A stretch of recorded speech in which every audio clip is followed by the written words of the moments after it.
नमस्कार मित्रांनो, न्यू मधुर मराठी या चॅनलमध्ये आपलं स्वागत आहे. घरोघरी मातीच्या चुली या मालिकेच्या आजच्या एपिसोडमध्ये जानकीने ऋषीला सर्व काही सांगितलेलं असतं आणि ती बोलते की जर का या प्रकरणाचा सोक्षमोक्ष मी लावला नाही तर आयुष्यभर ही सल माझ्या मनात राहील. त्यामुळे मी आता ठरवले या प्रकरणाच्या मुळाशी मी जाणार म्हणजे जाणारच. तर त्याच वेळेस दुसरीकडे आता राहुल शर्वरीला विचारत असतो की मग पुढे काय ठरवलंय, USA जायचंच नाही आहे का? तेव्हा ती बोलते की का जायचं USA?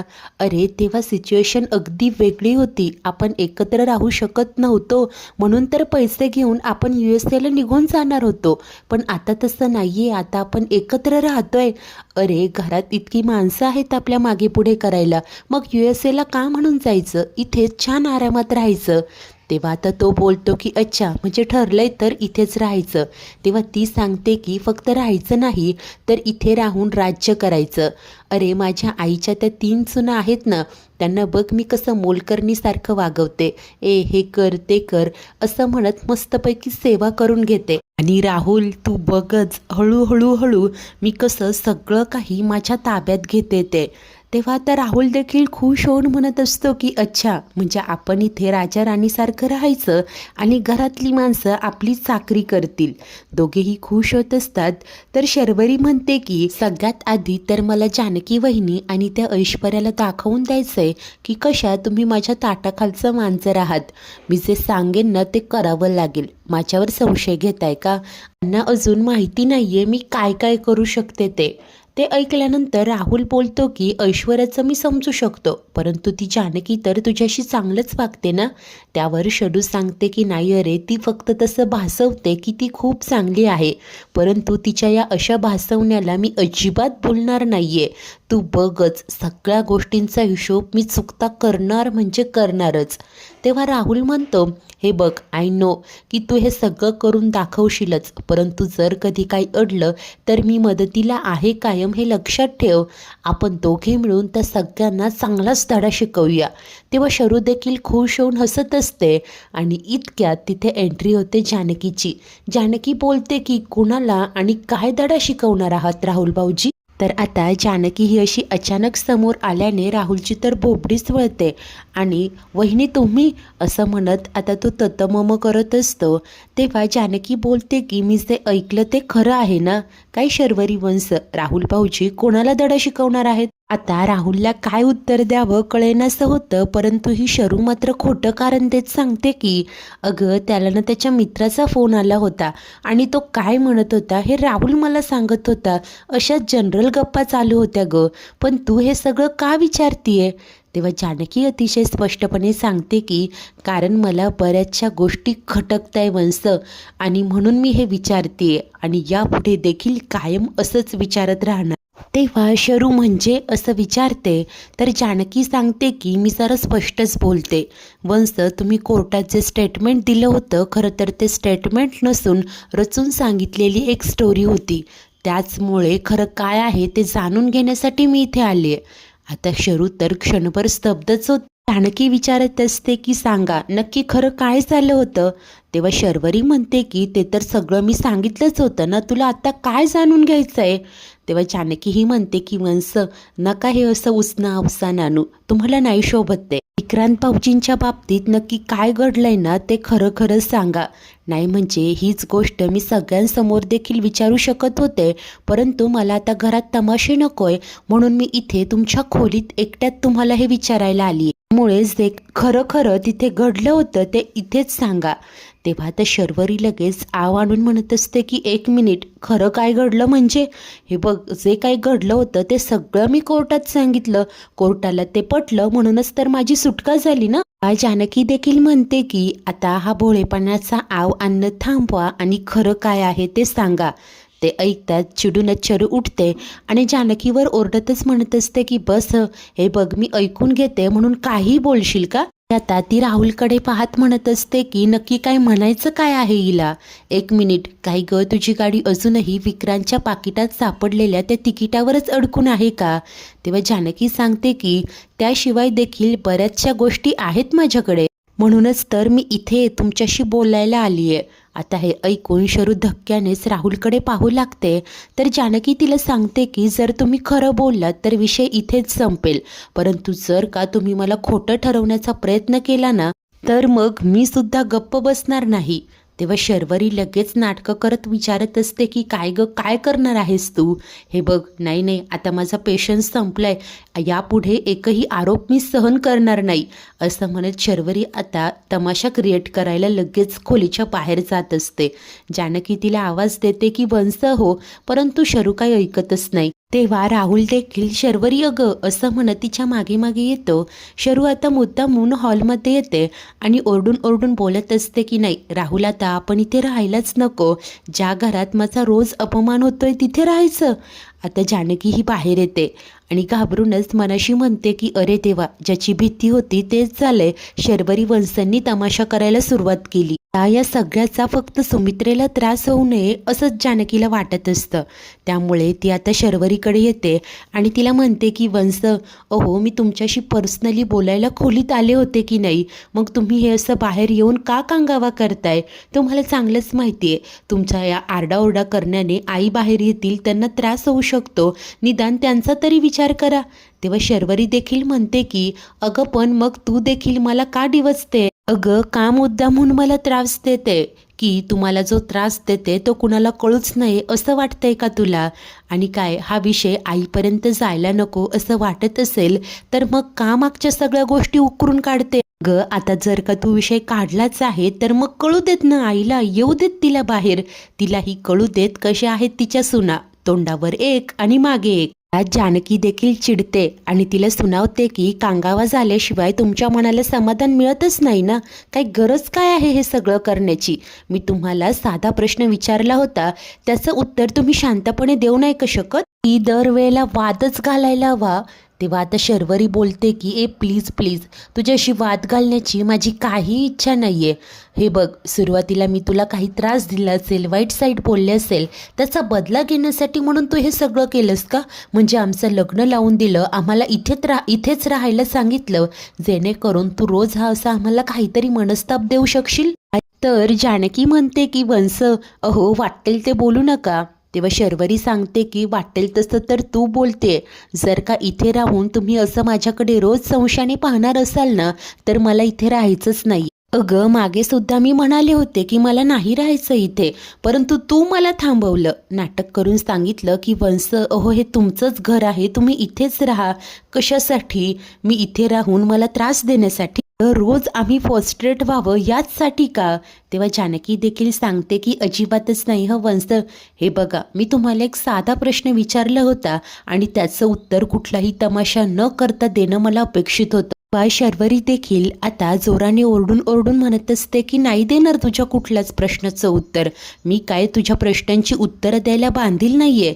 आणि मला एक गोष्ट कळत नाहीये, हे असं अचानक झालंय काय? मी अशी अचानक तुमच्या डोळ्यात का खुपते? अगं तुम्ही सगळ्याच काय खूप धुतल्या तांदळाच्या आहात का? आता हा राहुल मध्येच शर्वरीला म्हणतो की शरू प्लीज शांत हो. ती सांगते की मी शांतच आहे. राहुल म्हणत असतो की हे बघ, जर का इथे राहून तुला खरंच त्रास होत असेल ना, तर नको राहायला इथे, आपण निघून जाऊया. तेव्हा आता जानकी बोलते की राहुल भाऊजी बस, उगीच स्वतःच्या बायकोला नको ते सजेशन्स देऊच नका. आणि सगळ्यात महत्त्वाचं म्हणजे तुम्ही ही जी पळवाट शोधताय ना, ते कळतंय मला, आणि माझ्या प्रश्नांची उत्तरं मिळाल्याशिवाय मी तुम्हाला कुठेच जाऊ देणार नाही. शर्वरी डोक्याला हात लावत म्हणते की अरे बापरे, हा काय मुद्दा आहे? नाही नाही, आत्ता मला कळतंय, तुझ्या तोंडून ही जी भाषा येते ना, ती कुणाची आहे ते. जानकी म्हणजे असं विचारते. तर हा आवाज ऐकून सारंग देखील खाली आलेलं असतो. तेव्हा शर्वरी जानकीला म्हणत असते की अगं हे जे काही तू आरोप करते ना, ते सगळे ऐश्वर्याच्या सांगण्यावर तिलाच हे सगळं सुचू शकतं, तीच हे करू शकते. प्रत्येक वेळेला माझ्या विरोधात ती तुम्हा सगळ्यांना भडकवते. जानकी आश्चर्यानेच काय असं उद्गारते. तर सारंग मात्र म्हणतो की शरुताई एक मिनिट, का उगीच सकाळी सकाळी माझ्या बायकोला बोल लावत आहेस? ती म्हणते की तुझ्या बायकोलाच जाऊन विचार. आता सारंग बोलतो, काय तू सांगतेस म्हणून लगेच त्यांना जाऊन विचारू का? का काय ग, प्रत्येक वेळेला तू त्यांना का मध्ये आणतेस? काय वाकडं केलंय त्यांनी तुझं? तेव्हा आता शर्वरी म्हणते की अरे बापरे, अरे तुला कसं काही माहिती असणार ना, कारण तिने तिच्या खोट्या प्रेमाची पट्टी तुझ्या डोळ्यांवर बांधली आहे, तुला कसं काही दिसणार. ते पण काय आहे ना, तुझी लाडकी बायको सतत माझ्या विरोधात इतरांना भडकवत असते, तिला जाऊन सांग हे मी खपवून घेणार नाही. तेव्हा सारंग देखील बोलतो की आणि त्यांच्या विरोधात हे बिनबुडाचे आरोप मी खपवून घेणार नाही. बघ, तुला जे बोलायचं आहे ना ते स्पष्टपणे बोल, नाहीतर गप्प राहा, असं सारंग रागानेच बोलतं. आणि आता दोघांच्याही आवाजाने इतर सर्वच जण तिथे जमा होतात. इकडे ऐश्वर्याही आलेली असते, ऋषीही येतो, सुमित्राही बाहेर येते आणि म्हणते की सारंग, अरे काय झालं इतकं ओरडायला. तेव्हा सारंग सुमित्रेला सांगत असतो की आई, अगं बघ ना, ताई ऐश्वर्याबद्दल काहीही बोलते, त्या बदलल्या हे त्यांनी किती वेळा आणि आता किती जणांसमोर सिद्ध करायचं. तेव्हा शर्वरी रागाने म्हणते की तिने कितीही वेळा सिद्ध केलं ना तरी मी ते मान्य करणार नाही. आता ऐश्वर्या आश्चर्याने पाहत असते. ऋषी मात्र म्हणतो की शरू शांत हो, अरे काय चाललंय, किती ओरडताय तुम्ही दोघे. तेव्हा शर्वरी सांगते की याला कारणीभूत जानकी आणि ऐश्वर्या आहे. आता सौमित्र म्हणतो शरू, गोष्टी गोल गोल फिरवण्यापेक्षा ना स्पष्ट काय ते सांग. तेव्हा शर्वरी म्हणत असते की मी कशाला, राहुल सांगेल ना. राहुल सांग, जानकी बहिणी येऊन मला काय म्हणाली आणि मी काय इतके चिडले. तेव्हा हा खोटारडा राहुल शर्वरीची साथ देत म्हणत असतो की आई, अहो काय झालं, आम्ही आमच्या खोलीत बसलो होतो, अचानकपणे वहिनी तिथे आल्या आणि शर्वरीला प्रश्न विचारायला लागल्या. त्या म्हणाल्या की तू विक्रांतचा खून का केलास, कोर्टात जी काही साक्ष दिली ती खोटी दिली आणि तू नानांचा सुद्धा खून केलास ना. हे ऐकून जानकी देखील अवाक होते आणि राहुलला म्हणते की 1 मिनिट राहुल भाऊजी, मी कधी विचारलं वंसांना तुम्ही नानांना मारलत का. तुम्ही उगीच तुमच्या सोयीने काहीही बोलू नका, याने गैरसमज निर्माण होतात. फक्त त्यांना इतकंच म्हटलं की जे काही खरं असेल ते सांगा. तेव्हा राहुल म्हणतो की ठीक आहे, तुम्ही शब्दशः नाही बोललात, परंतु तुमच्या बोलण्याचा हेतू तर तोच होता ना वहिनी. शर्वरी देखील कांगावा करत ओरडते की एक्झॅक्टली, हिचा हेतू तर तोच असतो, रोज थोडं थोडं राहायचं. तेव्हा आता सुमित्रा म्हणते की शरू अगं शांत हो, मला कळेल का हा सगळा गोंधळ का सुरू झाला. कारण कालपर्यंत तर घरात सगळेच आनंदात होते, शांतता होती, मग असे आज अचानक एकमेकांशी का भांडताय, का ओरडताय. परमेश्वरा, अरे 2 दिवस घरात शांतता आली नाही की पुन्हा भांडणं, माझ्या घराला कुणाची दृष्ट लागते, असं म्हणत ही हळहळ करत असते. तेव्हा ही शर्वरी येऊन म्हणते की आई, कारण आपल्या घरातली माणसं दिसतात तशी नाहीये, त्यांच्या मनात एक आणि ओठांवर एक असतं. हे ऐकताच जानकी तिला बोलते की तुम्हाला नक्की काय म्हणायचंय, कुणाला टोमणा मारताय, हे बघा मी असं काहीही वागलेले नाहीये. तेव्हा सुमित्राबाई काय जानकीलाच गप्प करतात. तू तरी शब्दाला शब्द वाढवू नकोस ना, बस कर, आणि तुमच्या या वादाचं कारण काय आहे ते मला कळेल का, असं ती विचारते. जानकी काही बोलणार, परंतु शर्वरी म्हणते की बस, सगळं काय तूच सांगणार का, मलाही काही सांगू देत. आई, ही वहिनी जे काही वागते ना ते सगळं खोटं आहे. खरं हेच आहे की माझी या घरात सगळ्यांना अडचण होते ग. तेव्हा सुमित्रा म्हणते की शरू असं नको बोलूस ग, उलट तिनेच तुझं लग्न लावून दिलं, आम्ही कोणीही तयार नव्हतो, परंतु तिनेच सगळ्यांची मनधरणी केली. त्यानंतर तिला आठवत असतं कशा प्रकारे मागे वाद झाल्यानंतर जानकीने सर्वांना सुनावलं होतं की आपण सगळेच शर्वरी वंशांसाठी 24 तास अवेलेबल राहू शकतो का, त्यांना देखील त्यांचा हक्काचा माणूस नकोय का. तर तेव्हाच इकडे शर्वरी म्हणत असते की आई, तिने तेव्हा जे केलं ना ते सगळं खोटं होतं ग, आता जे वागते ना ते खरं आहे. माझ्यावर आरोप करते की मी कोर्टात खोटी साक्ष दिली. आई, अगं कोर्टात तर सगळं सिद्ध झालंय ना ग, म्हणून तर माझी सुखरूप सुटका झालीये, मग ही परत परत काच तेच सगळं विचारतीये, काय करू मी ही. आता तेव्हा सुमित्रा जानकीला विचारत असते की हे सगळं काय ऐकते मी. तेव्हा जानकी सांगते, आई, शर्वरी वंश काय माझ्या शत्रू नाहीये, परंतु मला अशा काही गोष्टी सापडल्या ज्याने माझ्या मनात प्रश्न निर्माण झाले आणि त्या प्रश्नांची उत्तरं मिळणं खूप गरजेचं आहे. मी फक्त त्यांना जाऊन इतकंच म्हटलं, जे काही घडलंय ते खरं खरं सांग. तेव्हा सौमित्र म्हणतो की अगं पण वहिनी, खरं काय घडलंय ते आपल्या सगळ्यांनाच माहितीये, अगं पण मग तुला आणखी काय जाणून घ्यायचंय.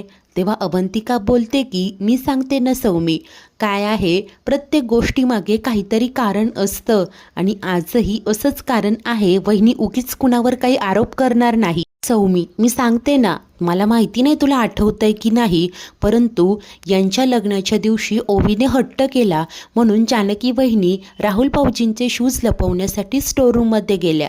अचानकपणे तिथे त्यांना विक्रांत भाऊजींची बॅग सापडली आणि त्यात सापडलं पुणे ते मुळशी तिकीट. आणि शॉकिंगली हे तिकीट नाना जाण्याच्या 3 दिवस आधीचं होतं. सर्वच जण आश्चर्याने ऐकत असतात तर शर्वरी लगेच आव आणत म्हणते की हो हो, मग प्रॉब्लेम काय आहे? एखाद्या माणसाचा प्लॅन बनू शकतो म्हणून तो ते तिकीट काढतो, परंतु प्लॅन कॅन्सलही होऊ शकतो म्हणून काय लगेच ते तिकीट तो फाडून फेकून नाही ना देत. तसंच काहीतरी घडलं असेल. विक्रांतने प्लॅन केलं असेल म्हणून तिकीट काढलं असेल आणि कदाचित काही झालं असेल म्हणून त्याचं येणं कॅन्सल झालं असेल. वहिनी, अगं हे सगळं मी आधीच सांगितलंय ना गं तुला, पण मग तू का पुन्हा पुन्हा हे उकरून काढतेस? तेव्हा जानकी सांगते की कारण माझ्याकडे असं काहीतरी कारण आहे. तेव्हा ती विचारते की काय आहे? जानकी सांगते की पुरावा आहे माझ्याकडे, असा पुरावा ज्याने सिद्ध होईल की तुम्ही कोर्टात जे काही सांगितलं ते खोटं होतं. तर आता हे ऐकून शर्वरी आणि राहुलच्या चेहऱ्यावरचे रंगच उडतात. सुमित्रेचा जीव टांगणीला लागलेलं असतं. सारंग धक्क्यानेच काय असं उद्गारतो. तर आता जानकी ऐश्वर्या असं म्हणत तिला इशारा करते. तेव्हा ऐश्वर्या तो फोन आणण्यासाठी खोलीमध्ये जाते. आता ऐश्वर्या तो फोन घेऊन येते, जानकीकडे देते. जानकी सर्वांना तो फोन दाखवत सांगते की हा फोन विक्रांत भाऊजींचा आहे. आता ही शर्वरी लगेच पुढे होत तो फोन घ्यायला लागते. तेव्हा जानकी मात्र हात मागे करते. ऐश्वर्या आणि इतर सर्वच जण शर्वरीकडे पाहतच असतात. शर्वरी रागाने विचारते की हा फोन तुझ्याकडे कसा आला? जानकी सांगत असते की कळेल, कसा आला का आला सगळंच कळेल. तेव्हा आता शर्वरी म्हणते की तुम्ही काही सांगण्याच्या आधी एक गोष्ट मला कळून चुकली आहे की तो चार्जर तुम्ही का मागवला होता. आणि त्यानंतर बोलत असते की हे सगळं करण्याआधी जर का एकदा माझ्याशी बोलली असतीस ना तर मला इतकं वाईट वाटलं नसतं. हे सगळं तुझ्याकडून अजिबात एक्सपेक्टेड नव्हतं. तुम्ही तिघींनी मिळून माझ्या खोलीतनं विक्रांतचा जो फोन चोरलाय ना ते मला अजिबात आवडलेलं नाही. तेव्हा सुमित्रा म्हणते की जानकी, अगं हे सगळं काय आहे? तुम्ही शरूच्या खोलीतनं तो फोन चोरला? तेव्हा जानकी खरं सांगते. ती म्हणते की हो आई, परंतु यामागचा आमचा हेतू वेगळा होता. आमच्या मनात शर्वरी वंशांबद्दल संशय होता आणि तो आणखी वाढू नये इतकंच आम्हाला वाटत होतं. हो, आम्हाला जे काही कळलं ते खरं आहे का खोटं हे जाणून घेण्यासाठी हा फोन आम्हाला चोरावा लागला. आणि नंतर हा फोन ऑन केल्यावर आम्हाला जे काही कळलं नाही त्याने आमचा संशय खात्रीत बदलला आणि मग मी ठरवलं की शर्वरी वंशांना जाऊन सगळ्याचा जाब विचारायचा. शर्वरी आणि राहुल एकमेकांकडे पाहत असतात. तर शरू आता तोंड वर करून विचारते की तुम्ही त्या फोनमध्ये असं काय पाहिलं ग ज्याने तुम्हाला संशय आला? तेव्हा जानकी सांगते की विक्रांत भाऊजी आणि नानांचं चॅटिंग. आई, विक्रांत भाऊजींनी नानांना मेसेज केला होता की त्यांना राहुल भाऊजी आणि शर्वरी वंशांच्या अफेअरबद्दल कळलंय. हे ऐकताच सुमित्रेला मोठा धक्काच बसतो. तर सर्वांसाठी देखील हा मोठा धक्काच असतो. सर्वच जण शर्वरीकडे पाहत असतात. मित्रांनो, आजचा हा एपिसोड इथेच संपतो. तर पुढील भागात जानकी सांगत असते की शर्वरी वंशांनी विक्रांत भाऊजींना सेल्फ डिफेन्ससाठी मारलं नाहीये. आता हे सत्य सगळ्यांना कळायलाच हवं. तेव्हा आता शर्वरी म्हणत असते की अच्छा, तू एवढं म्हणते तर मग सिद्ध करून दाखव ना. जर का आत्ता तू हे सिद्ध केलंस ना तर वाटेल ती शिक्षा भोगायला मी तयार आहे. ऐश्वर्या म्हणते की अगं हो हो दाखवतो. जानकी, आता तू मोबाईलमधले हे मेसेज सगळ्यांना वाचून दाखवच. तेव्हा जानकी आता तो मोबाईल पाहते आणि तिला आश्चर्याचा धक्काच बसतो. ती म्हणते की मोबाईलमधले मेसेज तर. शर्वरी बोलते की काय झालं, गायब झाले. आता या धूर्त शर्वरीनेच काहीतरी करून सगळे मेसेजेस डिलीट केलेले असतात. मित्रांनो, अखेर जानकी आता ते मेसेज तर डिलीट झालेत, परंतु या हत्येमागचं गूढ कसं उकलणार? शर्वरी आणि राहुलच्या मुसक्या कशा आवडल्या जाणार पाहणे खूप उत्सुकतेचे असेल. अशाच नवनवीन भागांच्या डेली अपडेट्ससाठी आपल्या न्यू मधुर मराठी या चॅनलला नक्की सबस्क्राईब करा. धन्यवाद.